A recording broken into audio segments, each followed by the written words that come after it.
much advanced.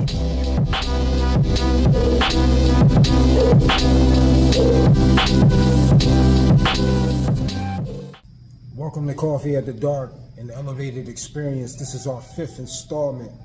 We are in the building to welcome a multidisciplinary artist to break bread with and find out the history of the origins of his artistic abilities. We have Anthony Carlos Molden in the house. Thank you, good brother, for coming through. Yeah. Appreciate you. Peace. You know, and definitely you didn't come alone. You have one of your pieces in Clear View, and we'll speak on that later. But basically, before we get started into the conversation, we got a table of things that we're gonna put forth on display and partake of as we get into our conversation. Actually, I'm starting with a beverage, and this is a hibiscus Nebraska. So this has seasonal berries in it. It has, of course, hibiscus, and it got some citrus and sparkling. So yeah, it's right. So let's toast up, and then we'll get into it. Oh, it do got the hibiscus leaf. Yeah, thank you. Yeah, the leaf is other. You can definitely eat the leaf. That's why, you know. And then, Got a tangy taste. Yeah, and it's like, you know, like rhubarb. like, yeah, but in this case, good garnish that's palatable at the same time. So definitely when I started doing these Dinnerviews, I definitely had you in the back of my mind because you know, this year has been a strong year for just your artistry, period. And I definitely want to know what are your origins as far as artistry, period. Where did you come up doing art at? I grew up in LA. I was born in Iowa. Okay. Cedar Rapids, Iowa. Okay. And left there when I was 3. Went to Wyoming. Casper, Wyoming. Okay. Is that pretty near? Is that near Iowa? Not really. Okay. All right. It's more. It's like right around next to Colorado. Okay. Cool. And then I went from there to LA. This was to LA in the 80s. Okay. Oh, actually 70s. So I got there in 76, 75, 76. Okay. So you know, raw movie-esque LA. You had that LA. That contrast of action. Snowfall LA. You know, there's a lot of different words for So Iowa, Wyoming, then LA. Yeah. Since you just came in. Yeah, gangbang in LA. Oh yeah, classic gangbang in LA. To be specific, Altadena, which is, I mean, I went between Altadena and Compton. My aunt lived in Compton. I used to spend every summer there with my cousins. Now, I've never heard of that area. I've heard of Compton. Altadena? Yeah, Or so, Compton? I've heard of Altadena, Compton. you heard of Pasadena? Yes. Altadena is like Brooklyn to Manhattan. Altadena, Pasadena. Altadena is like at the top. Pasadena is the lower part. But they're almost the same city. Yeah. They basically are the same city. Yeah. You turn a couple of corners, you can be right in the smack dab of anything. Huh? Yeah. Definitely. So is that where you said I'm an artist, or did it just from the very beginning? I've been doing that since before I could write, drawing. According to my brothers, who are also artists and musicians. Okay. And I didn't grow up with them, but we reconnected later, years later, and they told me I had been drawing since I could hold a pencil, and you know, I went through a lot of different phases. I started off I think I really got serious through comic books, because I started collecting comic books around 10. Okay. And then the natural progression, you start drawing, you know, copying the covers and then putting together your own covers and putting together your own books. Yeah. And a friend of mine who I used to do that with, Maurice Fontenot, he's still doing it, actually. I seen he actually got pretty far in the comic business. Dope. And I just went into the other arts.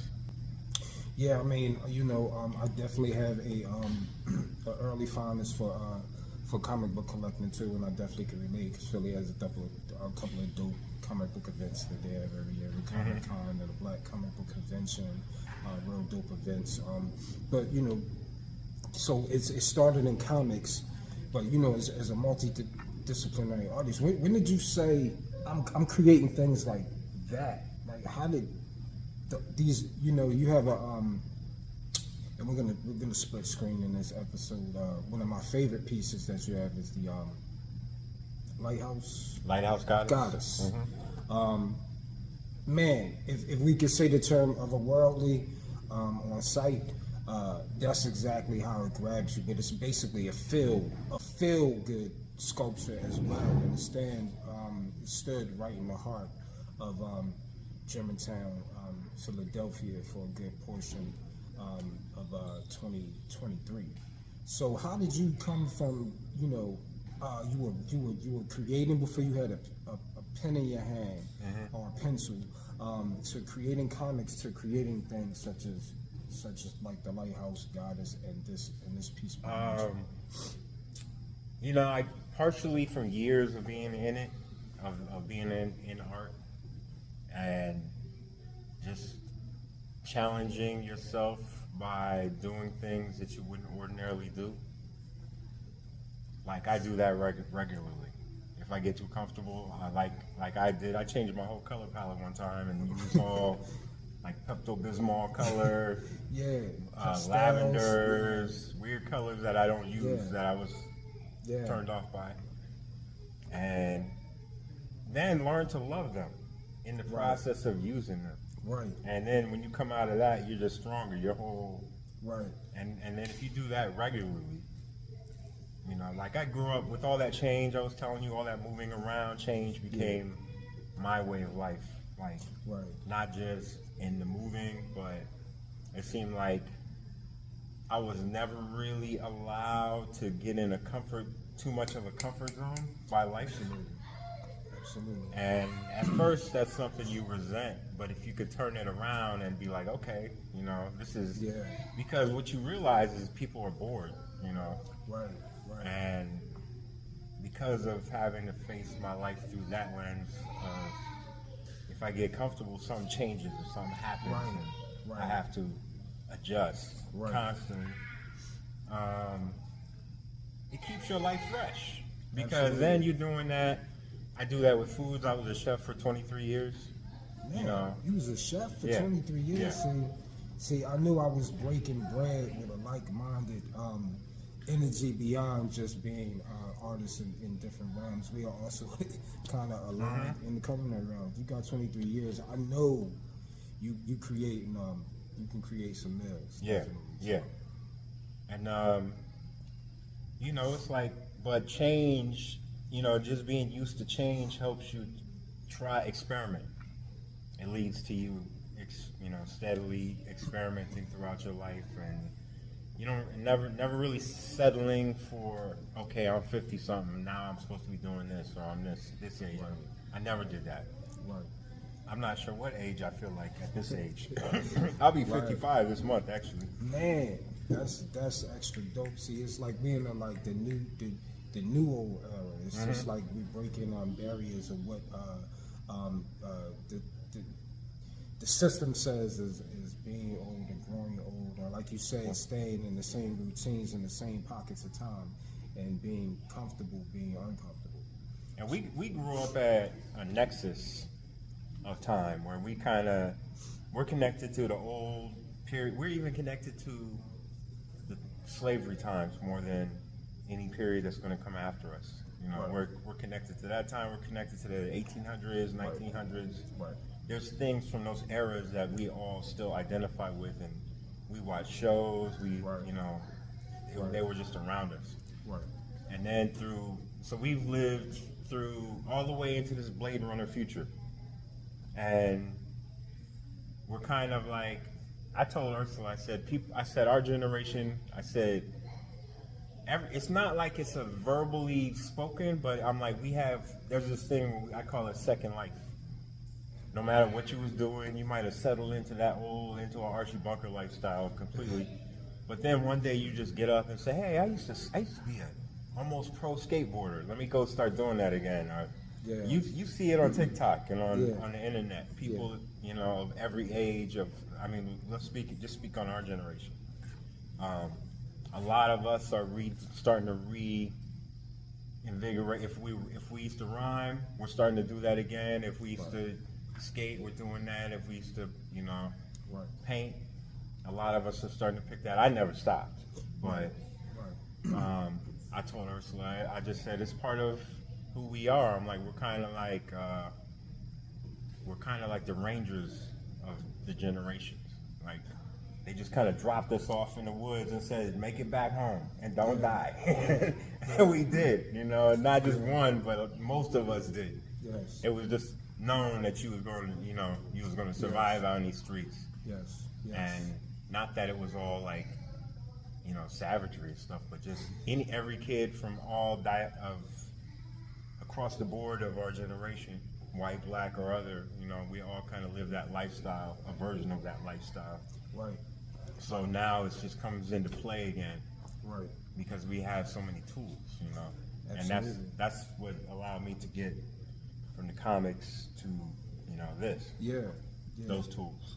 Yeah, that's definitely like, what you spoke of is just like, I wouldn't say a teleportation, but kind of like transcending like what a system puts in place for you, where you just actually elevated through the just knowing what you've always known to be true to you. Like you said, just like you've always walked through those changes of places and times, and elevated how you saw different things changing different colors.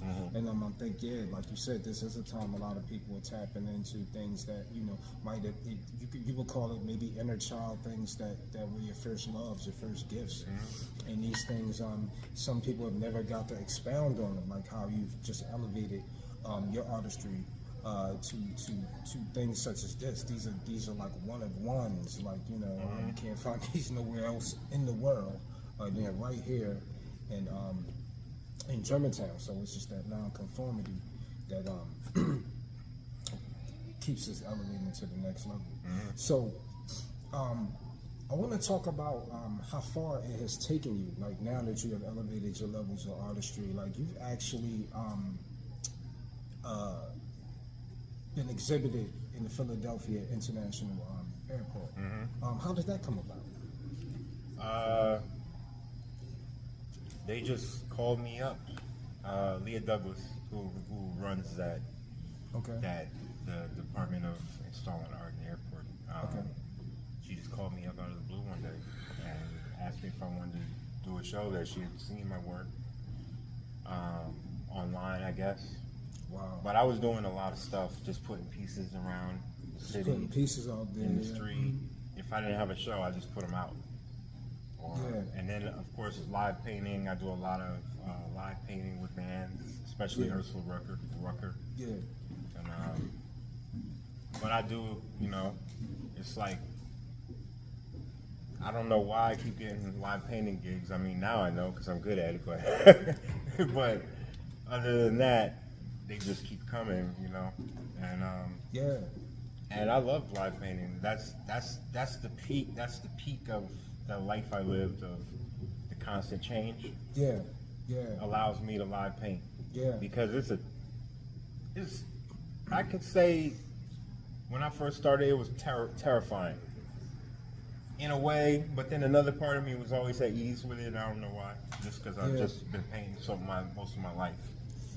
But I've done it so much since the early 2000s that now it's just easy. I can do it. I've done it in front of thousands. I've done it in front of 5. Right. I can relate, definitely. So that exhibit, how long did it run from beginning to end? At the airport? Yeah. 6 months. 6 months. So from just, remaining fluid, non-conformity, always elevating, always going with it, with his heart, led him to have a pretty profound exhibit at the Philadelphia International. Over 1 million people saw that show. Over 1 million people saw that show. I can't. My brain still can't even process that. Man. I've been trying to picture because I saw the waves of people that would come through there, starting at like 4:30 in the morning. When I was hanging the show. Man. The waves, just waves. Listen, a phone call brought forth a million faces to your work. which is incredible. And it just goes to show just how you stay in constant movement and being comfortable, being uncomfortable can take you to new levels. Now, I mean, from there, you've actually had an exhibit in a gallery that is in the radius of actually where we do this experience at, which is a perfect gallery, which is basically where I was able to see Lighthouse Goddess. Lighthouse Goddess is still there, but they have a show of like. Is it? Okay. Yeah. They have a neighborhood show of like 125 artists up right now. Okay, dope. And my show was up for 3 months, though. Yeah. So yeah, and that's where I think I actually did a visual with Lighthouse Goddess, and I mean it's just a pronounced piece, and like I said, I'm gonna flash the actual picture of that piece,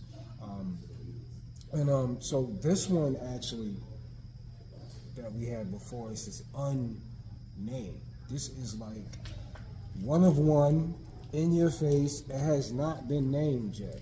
This was made live at the French Festival. Really? Yeah. You made this live? Yeah, I made this live. Crazy. Wait, did you have a blueprint, or Nope. was it just you? I never. That's. Listen. I got to make the ultimate challenge, the Man. ultimate terror. But if you want to become the best version of yourself as an artist, I'm not saying you should do what I do, but whatever your fears are, you should go in those zones and make some stuff. Right. And if you think of it exactly like I just said it, it's not scary. If you think of it like I gotta go in here and I might fail and be embarrassed, so what? We're grown. That stuff fades in minutes. No emotion stays forever. Right. And